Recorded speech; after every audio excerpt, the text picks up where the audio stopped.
ఆ తర్వాత అండమాన్ దీవులకు వెళ్ళాను. అక్కడ తెలుగు వాళ్ళ మధ్యలో పరిచయం లేదని చెప్తే అండమాన్ దీవులకు వెళ్ళి 7 సంవత్సరాలు అక్కడ మిడిల్ అండమాన్, నార్త్ అండమాన్, మిడిల్లో రణ్ అనే ప్రాంతం, నార్త్ అండమాన్లో మాయబందర్ అనే ప్రాంతంలో తెలుగు వారి మధ్యలో పరిచయం చేశారు. ఆ తర్వాత అక్కడ నుండి కలకత్తాకు వచ్చాను.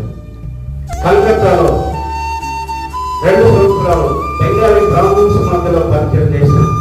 దేవుని కృపను బట్టి 2 సంవత్సరాలు మేము రెంట్కి తీసుకున్న ఇంట్లో బెంగాలీ బ్రాహ్మణ్స్ ఇంట్లో కింద ఉండేవాళ్ళు, పైన వాళ్ళు అన్నారు, ఇక్కడికి వచ్చిన ప్రతి వ్యక్తికి ఈ దేవత ప్రసాదం తినిపిస్తా ఉన్నారు.